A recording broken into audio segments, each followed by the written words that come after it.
누가복음 2장 22절에서 38절 아기 예수를 만난 두 사람 시므온과 안나라는 주제로 여러분과 함께 나누기 원합니다. 우리 교도가실게요. 제가 먼저 읽습니다. 모세의 법대로 정결 예식의 날이 참해 아기를 데리고 예루살렘에 올라가니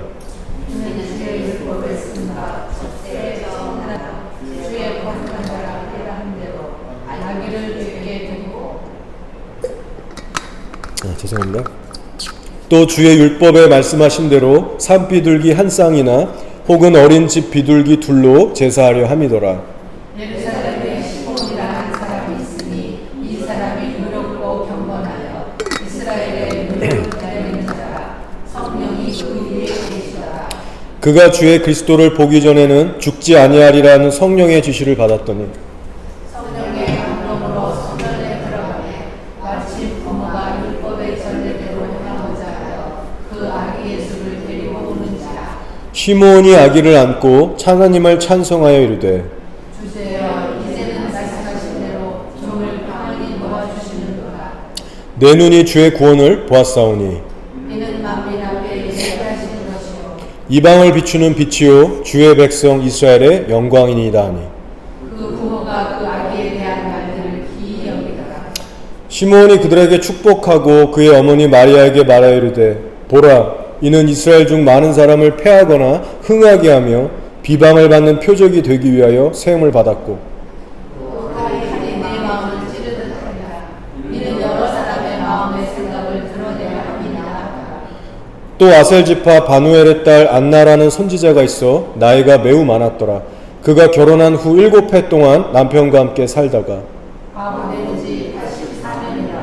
이 사람이 성전을 떠나지 아니하고 주야에 금식하며 기도함으로 섬기더니 마침 이때 나와서 하나님께 감사하고 예루살렘의 속량을 바라는 모든 사람에게 그에 대하여 말하니라. 아멘. 벌써 오늘이 2021년 마지막 주일입니다. 코로나니 뭐니 어수선한 한 해였는데 시간이 벌써 이렇게 가서 마무리가 됐어요. 개인적으로 뒤돌아보면 하나님께 감사한 것이 정말 많습니다. 가장 감사한 것은 무엇보다도 하나님께 예배드릴 수 있어서 너무 감사했고 하나님을 알아갈 수 있어서 감사했고 그렇게 부족하지만 섬길 수 있는 은혜가 무엇보다 가장 감사해요. 아무튼 저같이 부족한 목사와 함께 한 해 동안 섬겨주시고 걸어오신 성도분들께도 너무나 감사를 드립니다. 개척교회의 목사의 자리도 사실 쉽지 않지만 개척교회 이 개척 멤버들도 성도님들의 자리도 쉽지 않을 거예요. 그래서 제가 부족한 만큼 하나님께서 친히 여러분을 만져주시고 위로하시고 채워주시기를 제가 간절히 기도하고 있습니다. 자, 여러분 이렇게 지금처럼 연말이 되면요 세상에는 두 가지 현상이 나타납니다. 자, 첫 번째는요 사업하는 분들이 바빠지기 시작합니다. 특히 요식업계나 쇼핑몰이나 이런 가게들이 아무래도 이제 프로모션도 하고 세일을 하다 보니까 연말연시에 아주 바빠지죠. 사람들도 많이 외식을 하고 이제 물건을 사러 다닙니다. 자, 그리고 두 번째 현상이 뭐냐면 여행 가는 사람들이 부쩍 많아진다는 겁니다. 그렇죠? 왜냐하면 연말연시 휴가철이니까. 그래서 오늘날 교회 안을 들여다봐도 이 두 가지 이유로 인해서 교회 예배를 빠지는 사람들이 꼭 생깁니다. 해마다. 자, 여러분 지금 제가 하는 말을 잘 들으시고요. 시험에 드는 분이 없으시길 바랍니다. 제가 어떤 특정한 사람을 놓고 타겟 설교하는 거 아니에요. 지금 제가 말씀드리고자 하는 것은 예수님을 믿는 성도라면 반드시 확실하게 클리어하게 정리가 돼야 되고 누구든지 그렇게 될 수 있기 때문에 알아둘 필요가 있는 부분입니다. 여러분 한번 보세요. 우리 교회 사이즈가 큰가요? 그렇지 않죠. 숫자가 적습니다. 근데 제가 앞서 말씀드린 이 두 가지의 경우가 우리 교회 안에 지금 다 일어나고 있습니다. 연말연시가 되니까 저희 교회 안에도 일이 바빠져서 교회에 어쩔 수 없이 빠지는 분이 생기고요. 또 여행을 떠나셔서 주일에 교회 안 나오는 분도 생기게 돼요. 자, 이것이 우리의 현실입니다. 제가 과장하거나 거짓말하는 것이 아니죠. 우선 분명히 제가 말씀드리는 것은요, 여행 자체가 결코 나쁜 게 아닙니다. 여행 좋은 거예요. 그 자체 쉼이 필요하죠. 얼마든지 갈 수 있습니다. 그러나 여러분 명심하셔야 할 것이 있어요. 먼저 여러분이 휴가를 계획하셔서 교회 예배에 빠지기로 결정하셨다면 그것은 특수 상황이라는 것을 자각하셔야 됩니다. 그럼 그때부터 여러분은요, 하나님 앞에서 거룩한 고민과 긴장을 좀 하셔야 됩니다. 무슨 말이냐면, 교회 와서 평소처럼 예배를 드리지 못하는 만큼 스스로 더 영적으로 깨어서 예배에 대한 준비를 철저하게 하셔야 된다는 겁니다. 그렇지 않으면 우리는 사람이기 때문에 얼마든지 해이해지고 풀어질 수가 있어요. 따라서 예배에 대한 거룩한 책임감과 부담을 느끼셔야 됩니다. 혹시라도 주일 아침에 가서야 탁 일어나가지고 오늘 예배를 드리긴 드려야 하는데 어떻게 예배를 드리지? 유튜브에서 대충 목사님 거 하나 골라서 듣지 뭐. 저 교회 괜찮던데 저거 한번 들어볼까? 그렇게 클릭해서 편하게 의지에 앉아서 들려오는 찬양 몇 번 따라하고 목사님 설교 듣고 끝. 이렇게 예배 드리시면 안 된다는 겁니다. 여기 그럴 분은 없으시겠죠. 그러나 우리가 확실히 해야 되는 것은 자고로 예배란 목사님의 설교를 한번 듣고 끝나는 행위가 아니라 나의 마음과 삶으로 정성스럽게 하나님 앞에서 준비해야 합니다. 그렇다면 주일이 되기 전에 미리 평일에 이런 기도를 준비하겠죠. 하나님, 내가 휴가를 가느라 부득이 교회를 빠질 것 같은데 하나님, 내가 그럼 어떻게 예배를 드려야 될까요? 아니면 여행지에 있는 어느 좋은 교회가 있습니까? 제가 어떤 교회를 갈까요? 미리 기도하면서 하나님의 인도를 구하는 겁니다.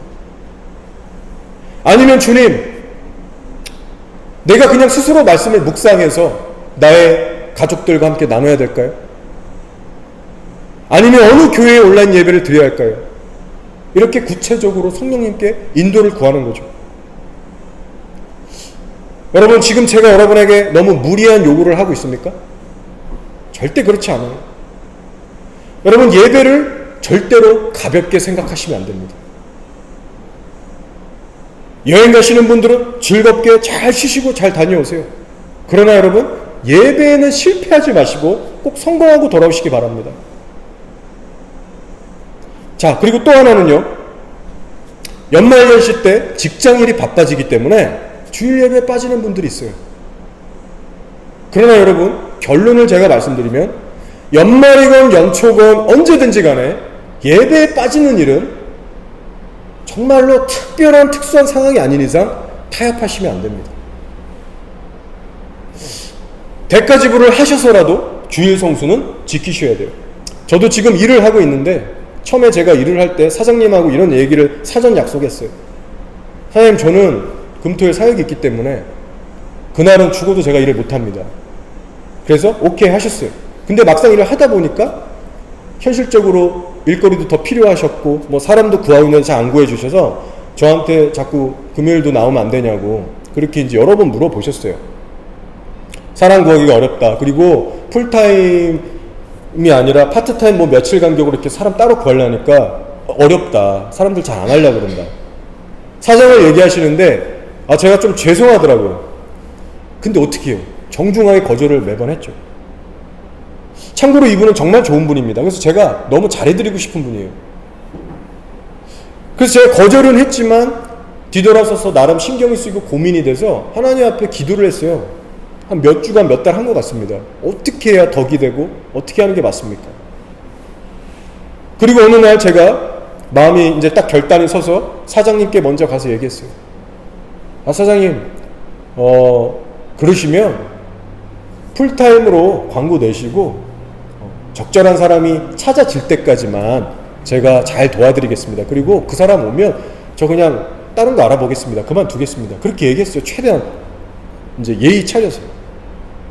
저는 정말 그분 생각해서 한 말이었거든요. 그랬더니 사장님이 아니다, 괜찮다. 오히려 이렇게 좀 미안해 하시면서 풀타임도 막상 사람 구하기 너무 어렵다. 요새 코로나 때문에 사람들도 다 없고 이런 일 잘 안 하려고 하는 것 같다. 어쨌든 그렇게 정리가 잘 됐습니다. 그리고 아주 좋은 관계에서 그렇게 도와드리고 있어요. 저는 그렇게 생각합니다. 사장님에게 미움을 좀 받든 아니면 최악의 경우에 잘리든 예배 드리는 일은 절대 중단하지 말아야 된다. 여러분, 제 말을 듣고 시험에 빠지는 분이 없으시길 바랍니다. 여러분, 다니엘을 한번 생각해 보세요. 여러분들이 자녀들에게 가르치시는 그 다니엘의 이야기. 하나님께 예배드리면 왕이 칙령을 내려서 사자굴에 던지고 뜨거운 불에 던져 죽인다고 했어요. 근데 다니엘이 어떻게 했어요? 굳이 창문 열고 예배드렸어요. 하루에 3번. 굳이 창문을 열고 무릎 꿇고 예배 안 드려도 그때 당시 모든 사람들이 다니엘 하면 믿음 좋은 사람이다, 저 사람만큼은 진짜다, 인정받을 수 있었어요. 얼마든지 유두리 있게 할 수 있었습니다. 근데 다니엘은요, 굳이 창문을 열었어요. 왜냐? 하나님을 생각할 때 죄송하고 미안한 마음이 드니까. 그 드리던 예배를 계속 결단하고 드린 겁니다. 타협하지 않은 거예요. 보란듯이 창문을 열고 예배 드린 거예요. 여러분, 중요한 것이 무엇입니까? 바로 우리들의 깊은 중심에 예배에 대한 간절함이 얼마나 있느냐예요. 이것이 모든 것을 결정하는 거예요. 지금 뉴질랜드 이민교회들을 보면 저도 여기 오래 살아서 압니다. 성도들 중에 뭐 카페나 리커샵 아니면 뭐 밥집 이런 거 하신다고, 소위 주말 장사 하시는 성도분들이 많아서 뭔 툭하면은 그냥 교회 주일 예배 빠지는 분들이 너무나 많아요. 어떤 죄책감 없이, 위기감 없이. 근데 저는 목사를 떠나서 예수 믿는 성도로서 이거는 진짜 아니라고 생각하는 사람입니다. 그리고 그렇게 밥 먹듯이 교회를 빠지는 사람들을 보고 그 교회 목사가 그것을 그냥 용납하고 가만히 두는 거, 이것도 저는 사실 용납이 안 돼요. 사랑하는 교우 여러분, 이 자리를 빌어서 여러분이 다시 한번 명심하셔야 될 것이 있습니다. 그것은 진리의 기준에 올바로 선다는 것은 때로 우리를 불편하게 하고 어렵게 만든다는 사실이에요. 십자가의 복음은 반드시 우리의 삶을 불편하게 만듭니다. 왜냐? 하나님이 요구하시는 기준과 나의 인간적인 기준이 충돌하기 때문에 그렇죠. 그래서 진리 안에서 우리가 분명히 해야 될 것은 분명히 해나가면서 나를 고쳐가면서 그렇게 신앙생활을 해나가야만 우리에게 소망이 있는 거예요. 자, 다음 주부터 2022년 새해가 시작됩니다. 자, 그렇다면 이러한 시점에서 정말 우리들에게 중요한 것이 무엇일까? 생각해 볼 때 그것은 여러분 다른 것이 아니라 우리들의 신앙을 면밀하게 주님 앞에서 점검하면서 주님과의 올바른 관계를 계속해서 우리가 개선해 나가는 일이에요. 여러분, 그거 아십니까? 지금이야 우리가 크리스마스가 12월로 정해져서 12월이 되면 뭐 연말 분위기도 나고 크리스마스 분위기도 나지 않습니까? 자, 근데요, 옛날 구약 시대는요 그렇지가 않았습니다.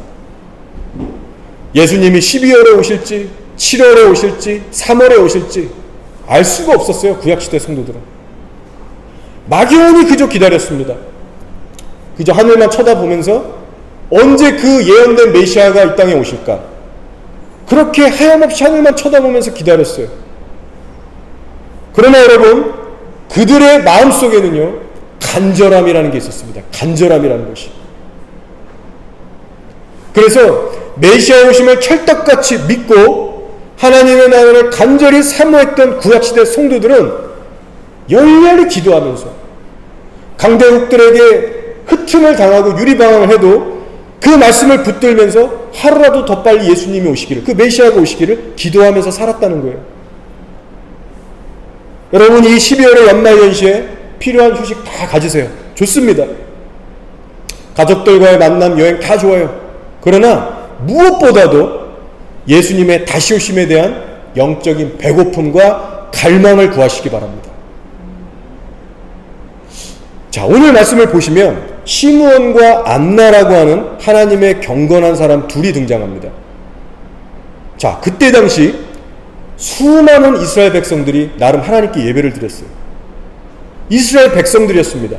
근데요, 하나님께서는 딱 이 두 사람만 선택하셔서 어떤 큰 축복을 주시냐면 이제 막 이 땅에 초림하신 그 아기 예수를 만나게 되는 특별한 은혜를 베푸시게 됩니다. 이방인들은 잘 이해하지 못할지 모르지만 이스라엘 사람에게는 수천 년 전부터 예언되어 온 메시아를 자기 품에 안는다는 것은요, 놀랍고 큰 특권이자 영광이에요. 정말 하나님의 근본 되신 그 아기 예수님을 내 품에 안고 또 그 자리에서 성령님이 강력하게 나를 감동시키셔서 예언하고 찬양한다는 것이 얼마나 큰 축복인지 모릅니다. 자, 그러나 여러분, 하나님께서 아무에게나 이 복을 허락하신 것이 아니라는 거예요. 오직 시므온과 안나 두 사람만 선택됐습니다. 그리고 오늘 성경을 보시면 왜 하필 이 두 사람만이 선택됐는가? 분명한 이유들을 함께 기록하고 있습니다. 왜요? 우리들이 보고 배우라고. 자, 먼저 성경은 시므온이 어떤 자였다고 평가합니까? 25절을 읽습니다. 예루살렘에 시므온이라는 사람이 있으니 이 사람은 의롭고 경건하여 이스라엘의 위로를 기다리는 자라. 성령이 그 위에 계시더라. 자, 이 성경은 지금 이 한 구절을 통해서 시므온이라는 사람이 도대체 어떻게 평소에 신앙생활을 했는지, 어떻게 살아왔는지, 왜 하나님은 그에게 특별한 은혜를 주셨는가 분명히 말씀하고 있습니다. 그러면 시므온의 어떠한 부분이 하나님을 기쁘시게 하였는가? 성경이 말하기를 이 사람은 의롭고 경건했다고 합니다. 그럼 여기서 말하는 의롭고 경건하다는 말의 뜻이 무엇일까요? 이것은 단순히 세상적으로 좀 착하게 산다는 의미가 아니라 하나님의 말씀인 율법의 정신을 따라서 사랑과 긍휼과 정의를 실천하면서 살았던 사람이에요. 늘 말씀 앞에 자신의 악함을 회개하고 겸손하게 엎드리면서 그 말씀대로 살아보려고 몸부림을 쳤던 사람인데, 여러분 잘 들으세요. 하루 이틀 몇 달만 그렇게 산 게 아니라 오랜 세월을 그렇게 살아서 어느 순간 됐을 때 하나님께서 보시고 너는 의롭고 경건하구나, 하나님이 인정해 주시는 그 순간까지 오랜 세월을 인내하며 순종하며 살았던 사람이라는 거예요. 야고보서 1장 27절에 또 이런 말씀이 있죠. 하나님 아버지 앞에서 정결하고 더러움이 없는 경건은 곧 고아와 과부를 그 환난 중에 돌보고 또 자기를 지켜 새 속에 물들지 아니하는 그것이니라. 시므온은 스스로를 거룩하게 지킨 것뿐만이 아니라 어려운 이웃을 보면 늘 적극적으로 돕고 섬기는 자였습니다. 나그네를 보면 대접도 하고 불쌍한 사람들, 힘들고 어려운 이웃들을 적극적으로 돕고 억울한 일 사람들을 위로해주고 여러 가지 일들을 했을 거예요. 그래서 이렇게 시므온의 삶에는요, 죄와 타협하지 않는 의롭고 경건한 삶이 아주 강력하게 세워져 있었고, 동시에 알게 모르게 이웃에게 선을 행하고 심는 그런 은밀하고 귀한 선한 행위들을 하나님 앞에서 계속해서 심었다는 겁니다. 여러분, 이것이 저와 여러분이 본받아야 될 그리스도인의 삶인 거예요. 여러분, 요즘에 의롭고 경건하게 살고 계십니까? 여러분, 정말 치열하게 죄와 싸우시면서 여러분 자신만을 챙기지 않고 어려운 이웃들에게 다가가셔서 섬기고 돕고 계십니까? 여러분, 하나님께서는요, 경건하게 살면서 이웃사랑을 실천하는 자들을 눈여겨 지켜보고 계십니다. 자, 그리고 이제 성경의 한마디를 더하는데요, 뭐라고 하느냐면 시므온은 이스라엘의 위로를 기다리는 자라, 그렇게 말씀합니다. 무슨 뜻입니까? 이스라엘의 위로를 기다리는 자라. 이것은 메시아가 속히 이 땅에 오셔서 이 땅의 불법과 죄, 원수로부터 우리 이스라엘을 하루빨리, 당신의 성도들을 하루빨리 좀 구원해 주셔서 하나님의 그 천국을 누리게 해주십시오. 주님의 그 완전한 평강과 다스림 속에 들어가게 해주십시오. 여러분, 이 땅에 마음 뺏기지 않고 홀리지 않고 오직 하나님의 구원과 위로만을 간절하게 바랬던 그러한 뜻을 담고 있습니다. 특별히 여기서 기다린다라고 하는 헬라어가 뭐냐면요, 프로스테코마이라는 단어인데요, 수동적인 자세가 아닙니다. 적극적으로 기다리고 받아낸다라는 뜻이 있어요. 어떤 자세로 시므온이 하나님의 도래할 그 나라에 대해서 갈망하면서 하루를 살았는지 잘 알려주는 단어죠. 저 여러분에게도 이러한 신앙의 자세가 너무나도 필요합니다. 사실 성경 지식으로만 따지면요, 여기 계신 저 여러분 가운데 초림 예수, 재림 예수에 대해서 모르는 사람이 누가 있습니까? 오히려 이때 당시 구약시대 성도들보다 성경 지식으로야 우리가 훨씬 더 빠삭하죠. 그러나 정작 예수님과 그 하나님의 나라에 대한 열정에 있어서, 간절함에 있어서는 마음이 다들 죽어있고 식어있는 것이 오늘날 수많은 교회들의 현실입니다. 그래서 많은 교인들조차 연말연시 성탄절 시즌이 되면 그저 하나님께 기념적인 예배만 드리고 지나가요. 그리고 세상적으로 즐길 거 다 즐기고 자기들 계획대로 믿음 없는 사람들과 별 다를 바가 없이 그렇게 연말을 지내버립니다. 예수님이 이 땅에 오실 때, 그분이 이 땅에 오실 때 얻게 되는 그 진정한 구원과 위로에 대해서 저 여러분이 얼마나 간절히 탄식하며 사모하며 기다리고 있는지 저희들부터 사실 이 부분을 돌아봐야 돼요. 먼저 쇼핑할 생각들, 먹고 놀러갈 생각들만 하고 있다면 주님께서 우리들을 들여다보실 때 무엇이 특별하고 무엇이 아름답겠습니까? 그러한 자들에게 하나님께서 특별히 부어주시는 위로와 은혜들이 있을까요? 그러나 시몬은 달랐다는 거예요. 시몬은 성경이 딱 한마디로 정의해 줍니다. 이스라엘의 위로를 기다리는 자라. 하나님께서 얼마나 보시기에 귀했을까. 그래서 25절 끝을 보시면 마지막으로 하나님이 시몬을 너무나 기뻐하신다는 증거로 뭐라고 하냐면 성령이 그 위에 계시더라. 여러분, 이때는요 십자가 사역이 아직 완성된 때가 아닙니다. 오순절 마가의 다락방에 성령이 강림하시기 이전이에요. 근데 시몬이 얼마나 하나님을 기쁘시게 하고 동행했으면 굳이 표현하기를 성령이 그 위에 계시더라, 이런 신약적인 표현을 하고 있는 겁니다. 그만큼 하나님을 기쁘시게 했던 자였어요. 시몬이라는 사람의 이름의 뜻이 하나님께서 들으심인데 그 이름대로 살았습니다.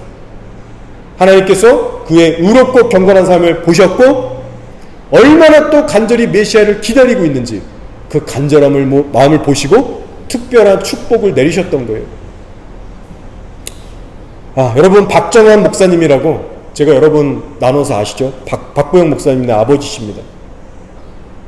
한 번은 이런 간증을 하시는 거예요. 어느 날 그 옛날 시대에 정말 꽤 큰 규모의 집회 예배를 드리고 있었대요. 그 현장. 그때만 하면은 뭐 이런 좋은 건물에서 드리는 게 아니라 정말 이렇게 큰 데에다가 다들 이렇게 막 앉아있고 막 엄청난 규모죠. 집회 예배를 드리고 있는데 어떤 한 남자가 흰옷을 입고 예배 드리고 있는 성도들 사이를 왔다 갔다 하면서 안수기도를 하고 있다는 거예요. 이때 박 목사님은 강대상에 저처럼 이렇게 서서 말씀을 전하고 있었고 성도들은 다 자리에 앉아서 예배를 드리고 있는 중이었습니다. 근데 정체를 알 수 없는 웬 사람이, 우리가 똑같이 이렇게 사람처럼 생긴 거예요. 사람이 초청하지도 않았는데 딱 보니까 사역자 같기도 하고 아닌 것 같기도 한데 정체 모를 사람이 회중 사이로 왔다 갔다 하면서 자기 멋대로 안수기도를 하는 겁니다. 그래서 박장한 목사님이 속으로 기분이 심히 불쾌하고 싫었대요. 아니, 저 사람 누군데 시키지도 않은 짓을 저렇게 무례하게 하나. 그래서 그 사람한테 한마디 하려고 이렇게 쫙 노려보고 있는데 그 안수하고 있는 그 사람의 손바닥이 이렇게 살짝 보이는데 그 가운데 못자국이 보이더래요. 그래서 순간 이분이, 박장한 목사님이 전율을 하면서 영적으로 탁 영안이 열리면서 주님이시구나, 예수님이시구나, 너무 감격해서 설교하다 말고 강대상에 내려가서 예수님께 달려가려고 하는데 그 순간 그분이 싹 사라지셨대요, 시야에서. 그러면서 이 간증을 하시면서 깨닫게 하신 것이 있는데, 이 목사님이 깨닫게 된 것이 있는데 그것이 뭐냐면 예수님께서 아무에게나 안수기도를 하지 않는다라는 겁니다. 수많은 사람들이 나름 기도하고 하나님을 찾고 예배한다고 했지만 예수님이 그 수많은 사람들을요 싹싹싹 다 피해 가시더래요. 그러면서 손을 친히 내밀어서 안수해 준 사람들을 보니까, 기억해서 보니까 정말 하나님 앞에 간절하게 겸손하게 울부짖고 정말 간절한 마음으로 기도했던 사람들만 안수 기도를 해주셨대요. 이것을 깨닫게 하신 겁니다. 여러분, 주님을 향한 간절함과 목마름이 우리들의 신앙생활에 얼마나 중요한가 정말 새삼스럽게 깨닫게 해주는 간증입니다. 여러분, 아무에게나 특별한 은혜를 주시는 게 아닙니다. 이렇게 예배 자리에 앉아있지만 예수님이 지금 두세 사람이 모인 곳에 함께 하신다 약속했거든요. 근데 우리 전부를 안수 안 해주실 수 있는 거예요. 그러나 많은 경우에 우리들은 그래, 이 정도 기도했으니 됐지, 이 정도 여차여차해서 예배드리면 됐지, 우리 스스로 만족하고 그렇게 신앙생활하고 살아갑니다. 그러나 구약 신약을 다 뒤져보니까요, 하나님의 특별한 은혜를 누렸던 모든 구약 신약 시대의 성도들은요 공통점이 있는데 다들 이런 목마른 간절함이 있었다는 거예요. 제가 이번 주에 전도를 나갔습니다. 근데 어느 한 그룹을 만나게 됐어요. 화창한 날씨였고 알버트 파크에서 옹기종기 그룹들이 앉아서 놀고 있었습니다. 제가 다 이제 만났지만 이 중에 한 그룹에 키위가 있었고 인도 사람으로 보이는 사람이 있었고 동양인들 2명이 있었습니다. 4명이 있었던 그룹이에요. 근데 제가 이제 알버트 파크에 있는 사람들마다 다 전도를 하고 돌아다니까 그 멀리서 다 저를 지켜보잖아요. 30m 떨어져 있으니까. 저를 보고 막 이렇게 비웃고 웃죠, 다들. 그리고 제가 막상 자기들한테 가면 다 경계하고. 그런 그룹이었어요. 제가 갔어요. 대화를 가서 했는데 한 명은 이 인도 사람처럼 보이는 한 명은 힌두였고 키위 젊은 청년은 물어보니까 어릴 때 교회를 다녔지만 지금은 안 나가는 친구였고, 나머지 2명의 동양인은 중국인인지 한국인인지 모르겠지만 아예 현지화된 그런 키위 같은 동양인들이었어요. 그 둘은 장로교회에 다니는 크리스천들이라고 제가 물어보니까 그렇게 대답을 하더라고요. 그래서 제가 교회를 더 이상 나가지 않는 그 키위 청년에게 이렇게 얘기했어요. 아, 하나님이 나를 괜히 여기에 너 만나게 하신 것 같지가 않다. 너 예수님에 대한 첫사랑을 회복해야 된다. 너 이제 믿음 생활 회복해라. 그러면서 복음을 막 얘기해 줬어요. 그렇게 막 이렇게 얘기를 하고 있는데 사람들은 듣고 있었어요.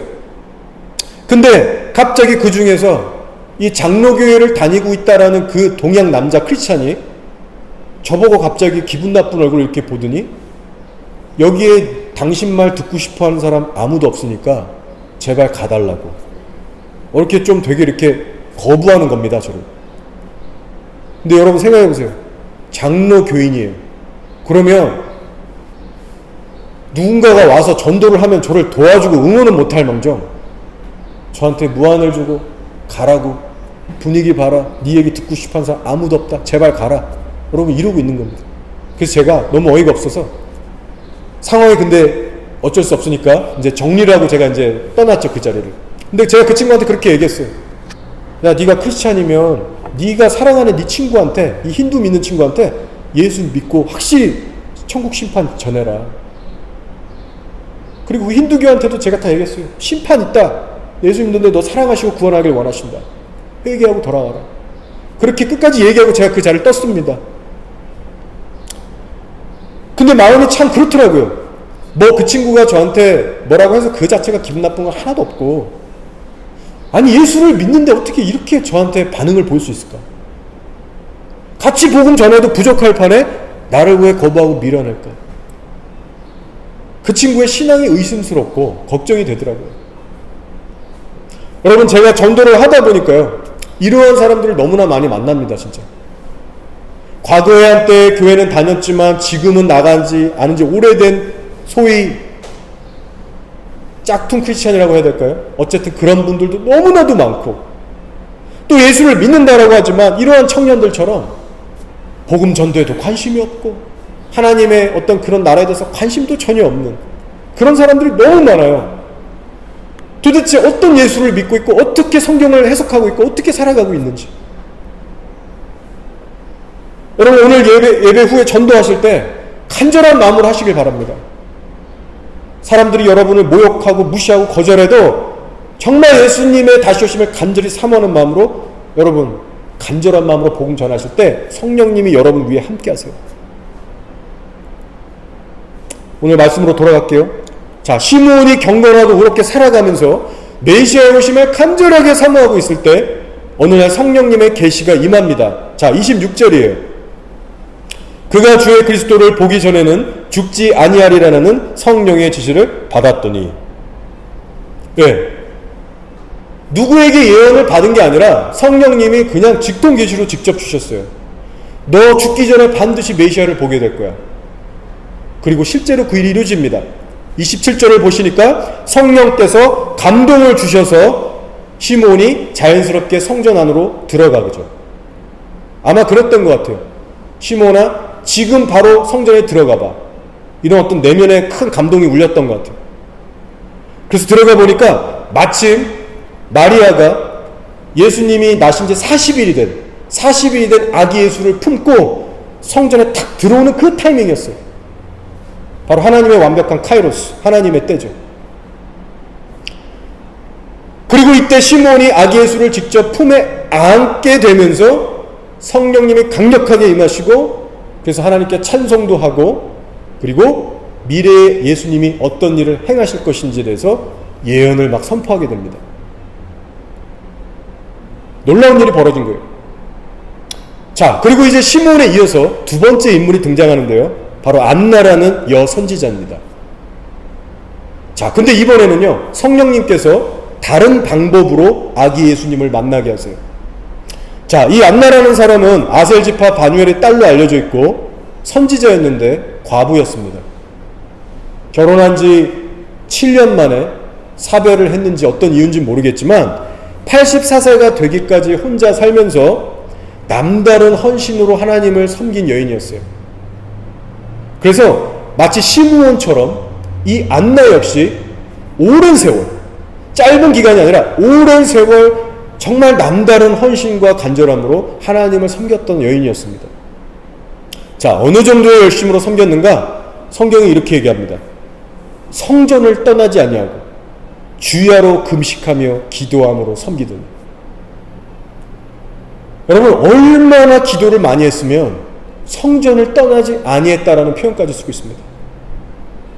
자기 집 왔다 갔다 했겠죠. 어느 정도 화장실도 가고 밥 먹으러 왔다 갔다 했겠죠. 근데 하루에 24시간 중에 아마 대부분의 시간은 아침 저녁 금식하면서 기도에 온 힘을 다 쏟았던 겁니다. 과부로서 이때 당시 오늘날과는 달리 과부가 되면 이스라엘 사회에서 얼마나 괄시받고 어려운지 모릅니다. 경제적으로 힘들고 사회적으로 힘들고 너무나 스트레스 받았을 텐데 거기에 밤낮 굶어가면서 여러분 기도에 힘을 쓴 거예요. 몸이 많이 쇠약해졌을 겁니다. 잇몸이 아프고 피가 나고 영양분이 부족하니까 관절염에 쑤시고 근육통에 장기도 망가지고 금식기도 많이 하면 쇠약해지거든요. 근데 무려 84세가 되기까지 이렇게 했다는 건요, 이건 기도의 생명을 건 겁니다. 나 기도하다가 성전에서 죽어도 된다. 나 기도하다 죽을 거야. 여기 성전이 나의 관이야. 여러분, 그런 각오로 어떤 으쌰으쌰 할 수 있는 팀, 중보기도 팀 옆에 없었어요. 단신으로 그렇게 과부가 84세까지 그렇게 기도를 한 겁니다. 몇 살에 그녀가 결혼했는지는 우리가 알 수 없어요. 그런데 늦게 잡아서 아무리 30, 40대 늦게 결혼했다 쳐도 계산해보면요, 적어도 4, 50년이라는 이 오랜 기간 동안 하나님 앞에 눈물의 기도의 무릎을 꿇었던 겁니다. 자, 그럼 여러분, 이쯤에서 한 가지 궁금한 게 생기지 않습니까? 저는 질문이 한 가지 떠오르더라고요. 대체 안나는 무슨 기도를 했을까? 이 오랜 세월 주야로 금식까지 하면서 밤낮 성전을 들락날락하면서 도대체 무슨 기도를 줄기차게 이렇게 했을까? 여러분 어떻게 생각하세요? 하나님, 제가 이제 남편이 없으니까 믿음 좋은 남편 생기게 해주세요. 주님, 먹고 살기 어려우니까 돈 좀 주세요. 집 좀 사주세요. 이런 기도했을까요? 성경이 자세히 이야기하고 있지 않지만 그런 기도는 아마 하지 않았을 것 같습니다. 아마도 이제 앞으로 곧 오실 메시아 예수 그리스도에 대해서 미래의 이스라엘의 회복에 대해서 간절하게 기도했을 겁니다. 그때 당시가 어떤 상황인지 아세요? 로마의 압제와 지배 가운데 이스라엘이 식민지로 억압받고 살던 시대였습니다. 그 전에도 그렇고 미래가 보이지 않았어요. 그 로마의 압제, 그리스의 문화, 다양한 우상신들의 영향받은 그 문화 속에서 온갖 불법과 미신과 죄들을 봤어요. 그래서 견딜 수가 없었어요. 성전으로 매일 가서 하나님께 부르짖고 기도한 겁니다. 주님의 평화의 그 나라, 진리의 나라가 속히 이 땅에 임하게 하셔서 우리 이스라엘을 속량하여 주십시오. 이 죄와 불법에서 우리를 구원하실 그 메시아를 속히 보내주십시오. 필사적으로 목숨 걸고 수십 년을 기도했던 겁니다. 내 생명이 끊어지기까지 나는 기도하겠다. 그렇게 늘 기도하던 습관을 따라 열정을 가지고 평소처럼 성전에 그냥 간 거예요. 성령님의 계시 없었습니다. 근데 하나님의 정하신 특별한 날이 되니까 시므온처럼 예수님을 만나게 됐어요. 38절에 뭐라고 합니까? 마침 이때에 나와서 하나님께 감사하고 예루살렘의 속량을 바라는 모든 사람에게 그에 대하여 말하니라. 마침 이때에 나와서 늘 기도하던 대로 나온 것 뿐인데 하나님의 카이로스, 완벽한 타이밍을 만난 겁니다.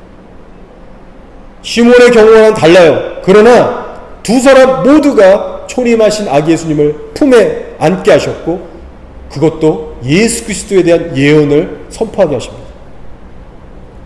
핵심이 무엇입니까, 여러분? 하나님께서 안나의 삶 속에서 지금 무엇을 보셨습니까? 바로 하나님 앞에서의 경건하고 헌신적인 삶을 보셨어요. 특별히 안나는 하나님 앞에 놀라운 기도의 삶을 살았는데 자기의 것을 구하는 기도가 아니라 하나님의 나라를 위해서 기도했어요.